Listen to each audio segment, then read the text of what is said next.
Today we're going to be talking about the enemy. Who's the enemy? Not me. I'm your friend. Right? But, well, there are plenty of enemies we could point our finger at, but we'll start with the really the most dangerous enemy that's been around the longest. So if we go way back in this story of ours, the story of life, so the first enemy was the Yetzirah, the evil inclination, the Nachash, the snake that came, the serpent, really fancy word, the serpent that approached Chava, and we know what the result of that was. We're stuck here 6,000 some odd years later trying to fix the situation. So he's the enemy, the Yetzirah. So this discussion will be based on two psukim, two verses from Mishlei, where the Shlomo HaMelech addresses the Yetzirah. Very interesting what he brings. We're going to get into it, and we're going to follow how these verses play themselves out in Chazal, how the rabbis approach these verses in the Gemara, and how it's expressed in Musar, Chassidut, Kabbalah. We're going to really see, a full range of how these verses are explained to get a real good understanding of how we can deal with this enemy. Okay, so we're going to start by reading the psukim from Mishlei. It's Mishlei chapter 25, verses 21 and 22. Okay, so it says there, Im ra'ev sona'acha, if your enemy is hungry, a soneh is an enemy, so sona'acha, your enemy, if your enemy is hungry, ha'achileu lachem, feed him bread. Ve'im tzameh, and if he's thirsty, hashkehu mayim, give him water to drink. That's the first pasuk. The next pasuk reads, as a continuation, Ki gehale matahoteh al rosho, because by giving him bread and water, it's as if you are putting hot burning coals on his head. Very interesting idea. We're going to hopefully appreciate what that means. V'Hashem yishalem lecha, and God will pay you for it. That's the most literal reading of these verses. So let's start with getting an idea of what it means in a simple sense. We always start with a simple understanding of the verses, because a very famous idea that no statement in the Tanakh, in the Jewish Bible, is meant to completely go out of its literal meaning. It says, Ein mikra yotzei midei pshuto. A verse is always meant to be taken the way it's said. Now, with that said, there are some times when we will explain, especially in Mishlei here, that the verses are sometimes parables, analogies, and then the real pshat, the real message of the verse, is really going on some other idea. And as a matter of fact, here is where this idea comes up. However, they do explain it in a literal sense, but the real message, so to speak, here in Mishlei, which is a book of parables, is going to be the secondary idea that we're going to talk about. But let's first talk about the most simplest way of understanding it. So let's start with a regular enemy. A person has an enemy. Countries have enemies. This probably can play itself out in many different ways. So you have an enemy. So he has an enemy because the enemy wronged him. That would be you'd be justified in having an enemy because he wronged you. So what the advice we're getting here is, if you have an enemy, so instead of taking revenge and trying to wrong him back or hating him for it, instead, when he falls and he's in a situation of need, he's starving and he's thirsty, he has no food, no water. Obviously, this can understand he's basically poverty stricken and he's stuck in a jam. So if you help him, feed him, give him to drink, give him support, meaning return his cruelty with kindness. So that becomes what the second verse says. It's as if you are putting coals, hot burning coals on his head. And God will pay you as well. So what does it mean, the hot burning coals on his head? This is the very, it's almost like the cryptid statement in this. So this has more than one explanation from the rabbis. The first, maybe we'll say what my opinion is the most basic explanation, would be that by putting coals on his head, the head is the place of a person's ideas, a person's thoughts. A person all the time will justify his actions. And by burning by putting coals on his head, what it could mean is you're causing his ideas about you and how he was, because everyone will justify their actions. So remember, in his world, he's a good guy, and he was justified in doing what he did to you. But by treating him good, you're softening him, so to speak, and he might then be able to readdress the situation and say, you know what, he wasn't such a bad guy after all. Maybe I was wrong. So you're kind of like breaking him down and causing him to rebuild his whole idea of what transpired and of you, and you could bring peace. Based on this, and you can also learn Rashi at the end, he says that Yeshalem lecha, God will pay you, doesn't mean God will pay you, but God will make peace between you. And so the idea, by being good, which is emulating Hashem's ways, so peace can come out. You can make peace. Fight. When you fight back, you could just bring more fight out of the person. But basically the expression in English they say is kill him with kindness. So that's one of the ways of understanding this idea. You're killing him with kindness. By being kind, you're killing the evil part of him, or the part of him that was hating you and acting terrible towards you.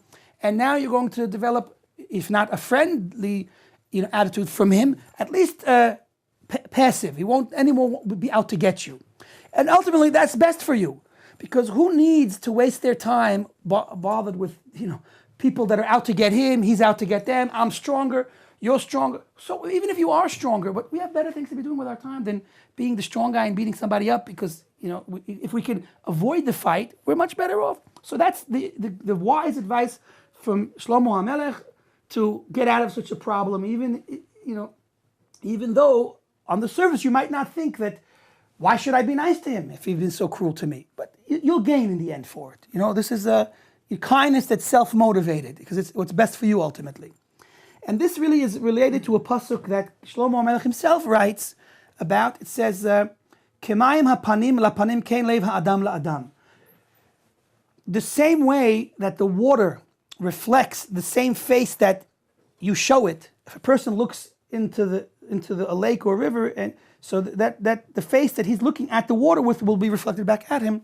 So we're being taught in a deep sense that so too the heart of man will reflect that which it's shown by another man in his heart. So when you come to a person with goodness and love and concern and care, so that's what you'll get. You'll almost awaken that, so to speak, from within the person.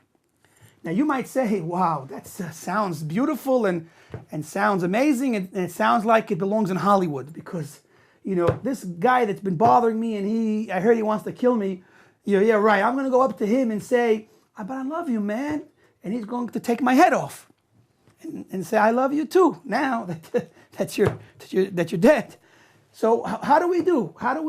So the truth is, there's an actual extreme story brought that really shows that this can be true, even in the most extreme cases.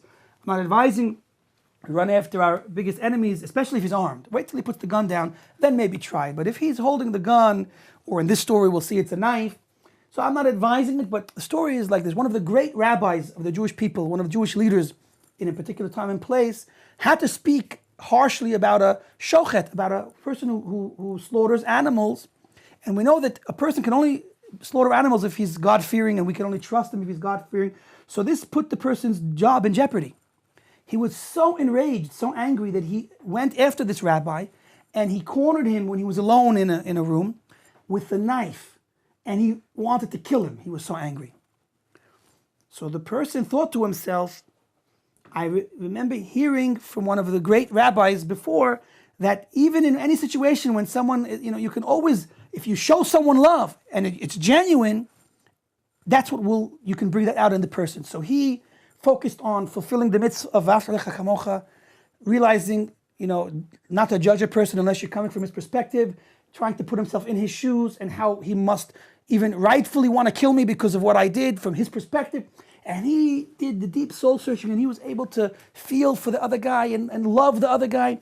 And it went through. And that person, instead of coming forward and attacking him and killing him, drops the knife and begins to cry and begs him for forgiveness, because he realized on the spot his mistake, and it worked. So we don't know how far this idea can go. You never know. Now, that's one idea, that by being kind to him, you're going to break him down and bring out the goodness that maybe is lying dormant within. Another explanation brought for what it means that we're going to put coals on his head is explained to mean that we're going to cause him great embarrassment.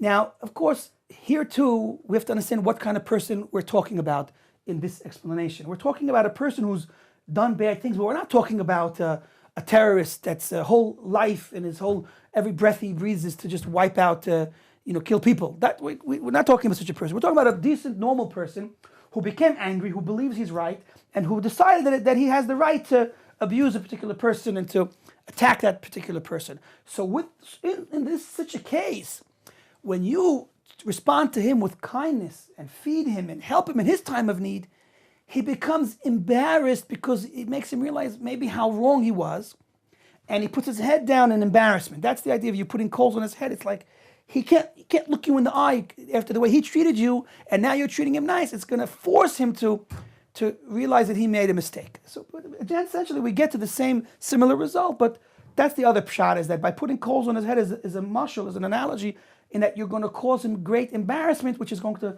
again, bring him to a deeper inner analysis, which is going to help him realize he's wrong. And now, what the other way to understand the conclusion of this idea is that God will pay you, is more simply that since you don't have any obligation to show him kindness because he doesn't deserve it, you're right in ignoring him and not trying to help him in his time of need because after what he did to you. So you have a good reason not to help him. If you help him anyway, so God will repay you in a very big way for that kindness that you show, because it's kindness on the highest level. It's kindness that's undeserving even. So if you do all that for the sake of trying to make peace, that's already, you deserve a lot of reward in the end. And that's why it says specifically that God will reward you because you're going to get a great reward for such a type of behavior. Okay, that's the simple way to understand this verse. But now let's go back to what we started by saying. We said, who's the enemy? Who's our enemy? The Yetzer Hara. So if we're from Kentucky, we tell you we got an enemy, the Yetzer Hara. We got to get our shotgun and go get him, go after him, right? No, maybe. So unfortunately, I wish it would be so easy to get rid of the Yetzer Hara with a shotgun. What we're going to have to use is a different type of shotgun. We're going to have to really understand how we can get an upper hand on this Yetzer Hara who's been around, and he's got so many disguises, and he's, we really need help with the Yetzer Hara. So let's approach these verses now from the perspective of the enemy being not the simple, regular physical enemy, but the Yetzer Hara, the spiritual enemy of the Jewish people. So for this, we have a Gemara in Sukkah. The Gemara in Sukkah says, it starts like this: Darash Rabbi Avira, ve'itema Rabbi Yoshua ben Levi. So Rabbi Avira, or some say Rabbi Yoshua ben Levi, explained this idea. Shiv'a shemot yesh leYetzer Hara. The evil inclination, the Yetzer Hara, has 7 names, and we're not going to get into all of them. Shlomo HaMelech kara'o soneh. Now, the name that King Solomon, Shlomo HaMelech, gave the Yetzer Hara is soneh. Shenemar, like we read from the pasuk Mishlei, Im ra'ev sonacha, if your enemy is hungry, feed him bread. If he's thirsty, give him water to drink. Because with this, you are putting, again, fiery coals on his head, and God will pay you for that. So, but now, once we change this enemy to the Yetzer Hara, so we have to shift a little bit. We'll start with Rashi. Rashi explains, what does it mean? If your evil inclination is hungry, what does it mean when your evil inclination is hungry? What does it mean that for the beast within, so to speak, is hungry? It means it wants, like any animal wants, to fill himself up with what it desires. So if your Yetzer Hara is strong and burning inside and trying to convince you and pull you in his direction towards the pursuit of the pleasures, baseless pleasure, even God forbid, that could be forbidden, not only permissible things. So what's your solution? What's the idea how to combat that force within? He says, if your Yetzer Hara is trying to bring you to Avera, to sin, feed him bread. Very nice, feed him bread. So here, bread doesn't mean physical bread. Bread means Torah. How do we know that bread can mean Torah?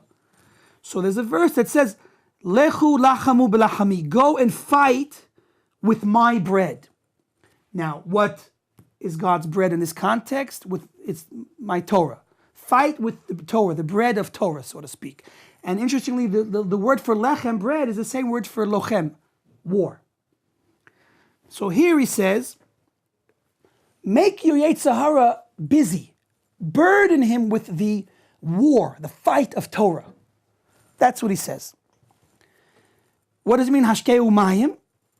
So, also, mayim is a remez to water, as it says, call all that are thirsty, go to the water to drink. Now, there's another verse that says in the future, people are not going to be thirsty for water. There'll be water in abundance, like today. They'll be thirsty for the water of Torah. Torah is called mayim. Why is Torah compared to water? Because just as water falls to a low place, Torah also comes from a very high place, the highest of places, and it descends down to this world. And even the lowest of people, Torah is everybody's. Nobody is excluded from the ability to learn God's Torah.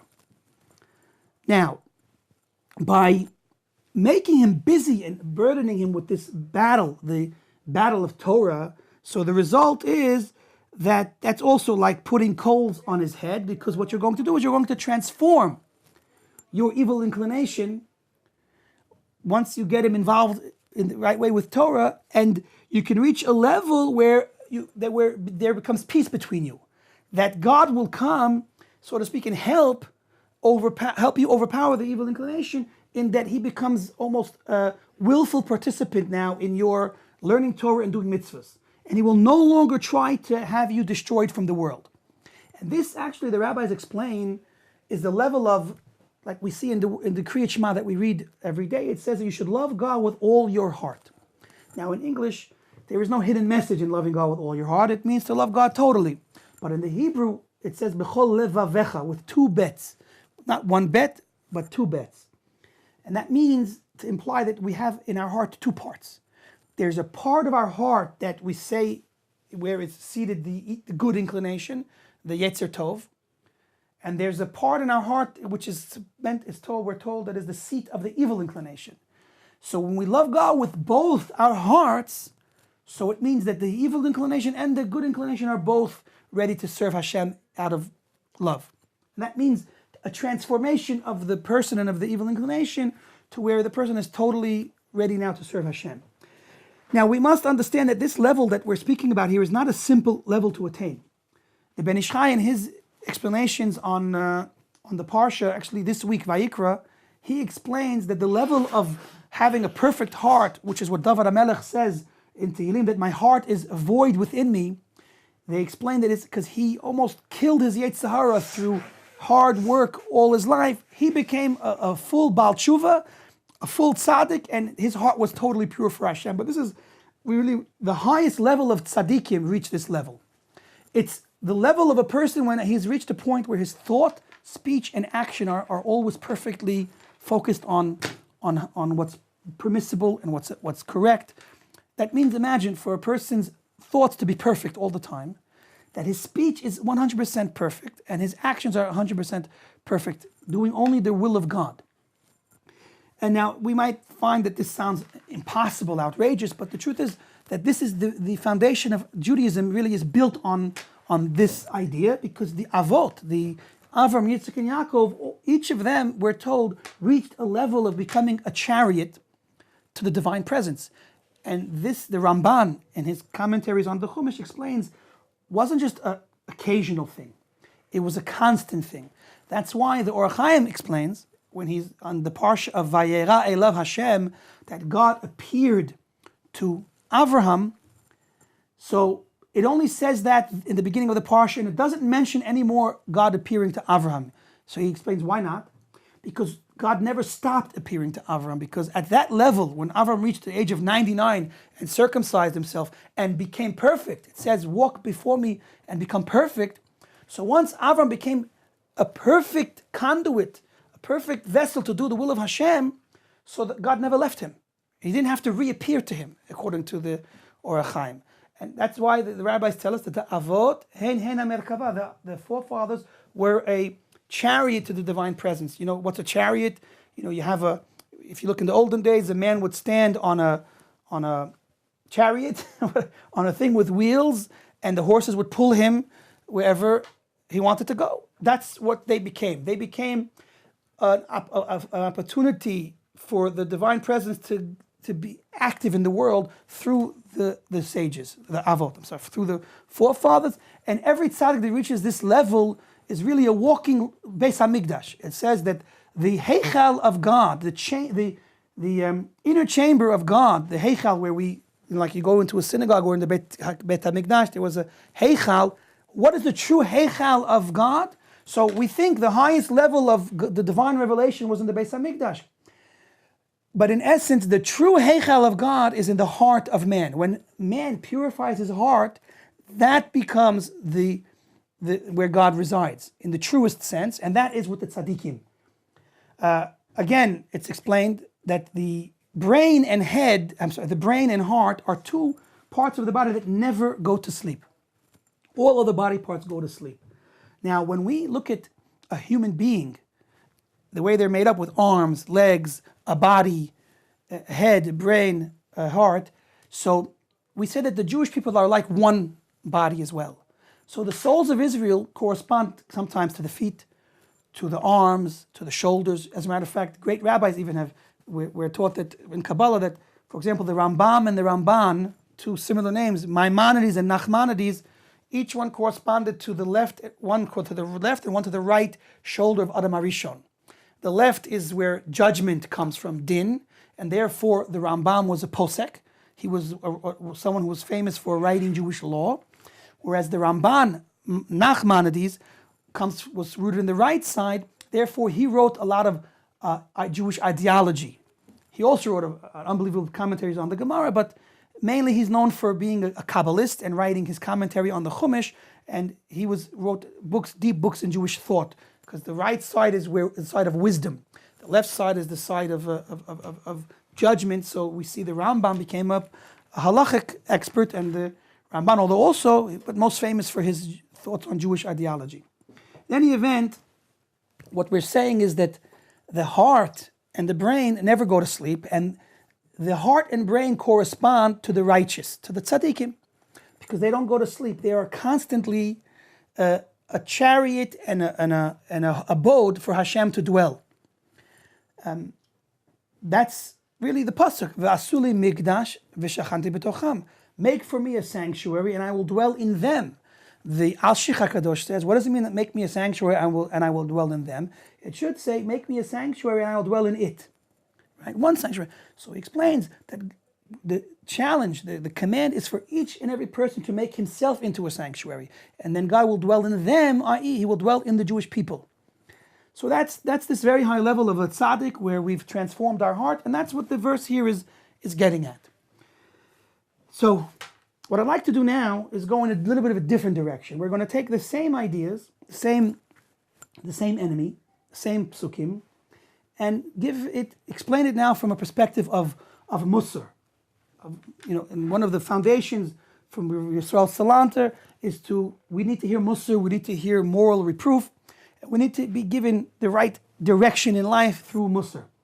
Like even King Solomon himself says, Shma b'ni musar avicha. Listen, my son, to the Musar, to the moral reproof of your father. And that's meant to get us in line. Okay? So let's look at the next commentary. This is more from a perspective of Musar. It says like this. So based on Rashi says if your enemy is hungry, right? We said the enemy is your Yetzer Hara. So what should you do? Feed him bread. If he's thirsty, feed him water. Now, today, where is the Yetzer Hara found? Because if we could find him, we could get that shotgun and go take care of him. Problem is, he's in you. We said it's in the other part of your heart. He's in one part of your heart. He is within you. From the sin of the Eitz Hadas, from when man sinned, one of the things that changed drastically in the world was that instead of evil being external to man, it became a part of him. And that's why it's so much more difficult to eradicate. So this Yetzer Hara is in us. So if my enemy is hungry and thirsty, where must I attack? I must attack myself, so to speak. this is connected to different statements from the rabbis. We're not going to get into depth, but just to show you that I'm not making anything up over here. The rabbis say that the Torah can only be truly fulfilled and accomplished and acquired, attained, if a person kills himself over it. So what does it mean, kill myself? It doesn't mean kill. It means I have to, put down and weaken and kill the evil part of me, the Yetzer Hara.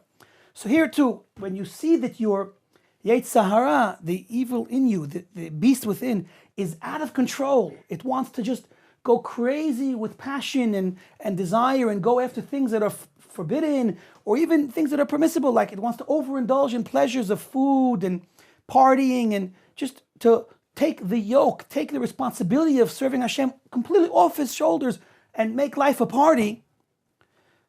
That's what is that out of control. So what is the advice we're being told over here? Feed him bread and water. So it's interesting. We can understand it like this. It says in Pirkei Avot, how does one acquire Torah? How does one become a vessel that's fit for the Torah to reside in him, for the divine presence to reside in him? So it says, eat a little bit of bread with salt and water, a little bit of water with measure. That's Pirkei Avot. So here too, we apply that idea here. What we could be hinting to is feeding him bread and water is feeding him only bread and not so much of it, and only water and not so much of it, which is a general idea of how to really get the beast in his cage, so to speak, or at least put a leash on him, is to limit your indulgence in the pleasures, the baseless pleasures. It's not to go after extras. Extras just lead to more and more extras. And you get lost in the pursuit of things you don't really even need. A person starts with needing a car. Then, he wants a nice car. And then he wants a nice car like his neighbor. And then he wants more, and he needs a new car, because every year they come up with a new car. And he's buying cars he can't afford to have it fit going. You're buying a car that goes 300 miles an hour. You can't even go more than 60 miles an hour. So you went with needing a car, and there's many cars out there, great cars from whatever price is really your range. But instead, since you don't have to pay for it all up front, now they give you a very nice deal. They tell you pay it later. How much? It doesn't matter how much. You're going to pay me later anyway. But it's all a trick. So you buy a car you can't afford. You buy clothing you can't afford. You buy everything you can't afford to have more and more and more. And you know what? When you have more, you always want more. So stopping to go after the extras is the first and most powerful tool we have against this inclination, this part of us that is going to be lured after all of these extras. So that's the advice over here. You want to really get a handle on the Yetzer Hara? Limit. Put a handle on things. Put things in their place. Only what you need. A little bit of bread, a little bit of water. Obviously, we're not going to take it so literally. There is someone who's on a high level can, but we mean, the general message is, don't get stuck on the extras. Don't get stuck on the secondary things of life, because they're going to distract you and you'll end up wasting your whole life on them. Stick with the essential things that you've come here for. A father, for example, a father can be a great father. If you ask him, what kind of father were you after he's going to be old, 60 and ready to retire? He says, I was a great father. I broke my back for my children. I did everything for them. I worked like a dog to make sure that they had the newest sneakers and the newest games and the newest clothes and the nicest toys and everything. And they're like, well, then you're going to, do a hard cut. This is one of those cool movies. You do a hard cut and go, son, what kind of father did you have?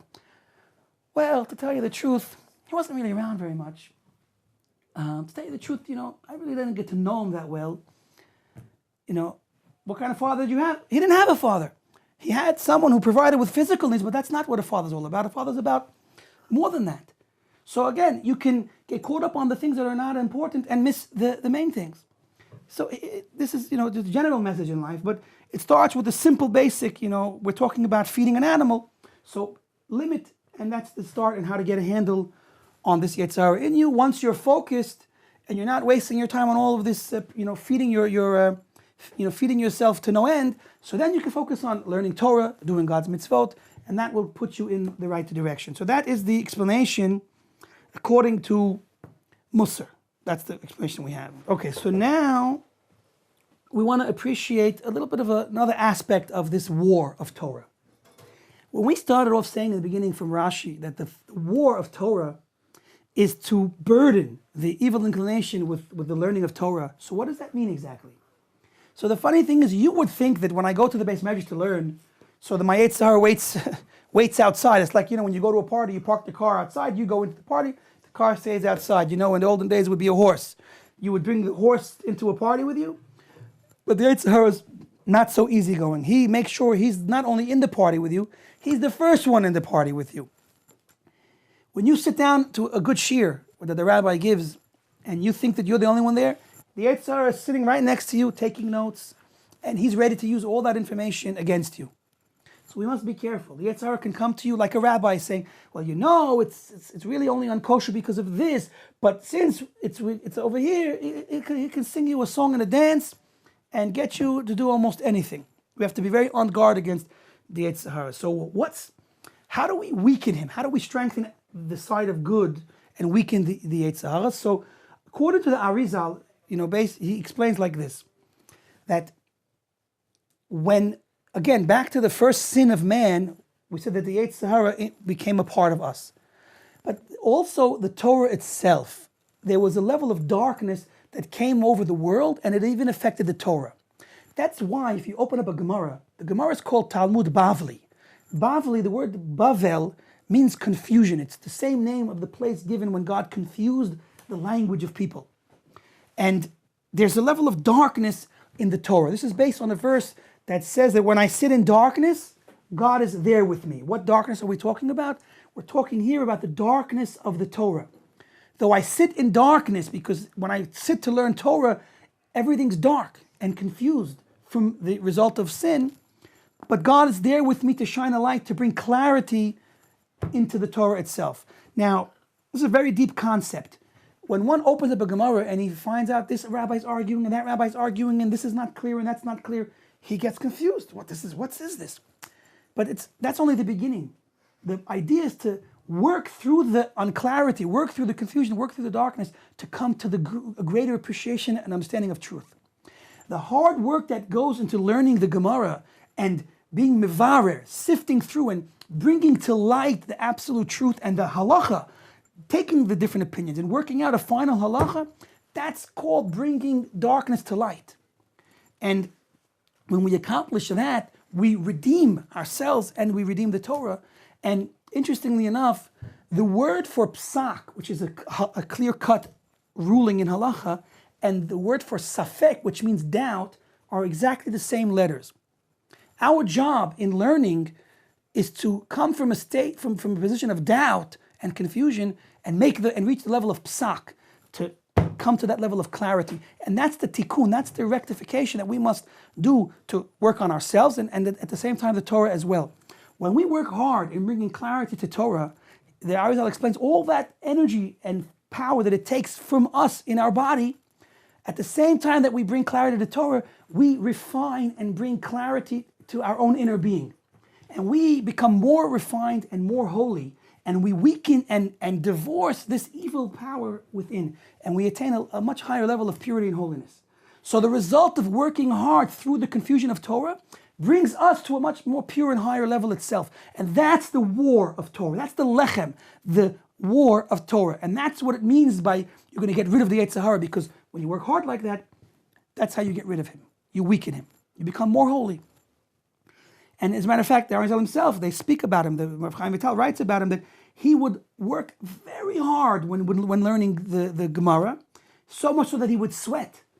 And they asked him once, you're working so hard, you're sweating. He said, through the hard physical exertion and sweating, that's how you weaken the Yetzer Hara. He would learn, look at this, for each of the weekdays, because again, the weekdays correspond also to the idea of the mixing of good and bad. For each weekday, he would learn a particular direction of halacha. He would learn 6 different ways to learn the halacha during the weeks and work very hard. And I think it says there 1 for Shabbat. So again, that's just a little bit of information to appreciate what it means to bring the Yetzer Hara and burden him with Torah. So we said the first pshat, this is Rashi's pshat, burden him with Torah, a deeper appreciation and understanding of burdening the Yetzer Hara with Torah means to work hard in your Torah learning to, weaken him and get rid of him. The first thing we said is also a pshat in the burden of Torah, But this is a different burden. This means you work hard on suppressing the Yetzer Hara's ta'avot, his desires. You weaken him by fighting him specifically in the actual avoda of Torah, the work of Torah, in that you make sure you deprive and deny him the pleasure seeking. And that's hard work. That means working on oneself and one's self-control and discipline. And that's also a war. But that's a battle, a war that you fight, an inner battle on yourself, mamish. So the first war that we're mentioning from Rashi is a war in the Torah. The second fight is also a fight of Torah. But it's the word Torah, which means instruction, and the end instruction of Torah is to act out the Torah and to turn yourself into a temple, into a place where God can reside. So the second fight of Torah that we're talking about is turned on you. It's working on yourself, on your attributes, on your flaws and your weaknesses, and building yourself up so strong that you become able to overpower your Yetzer Hara. And that starting point is limit the extras. So we have now two different ways of fighting the Yetzer Hara within. One last idea I'd like to throw out, again with the idea of the war of Torah with the Yetzer Hara, is a little bit of a different idea. We started talking about a fight and a war, and it sounds very harsh. The continuation of the pasuk says to also give him water. So we have to appreciate, why is it mentioned to give him bread and water? We could have just mentioned bread. Just mention bread, the war. Water, in the term water, when we compare Torah to water, we're not talking anymore about fighting. We're not talking about a war.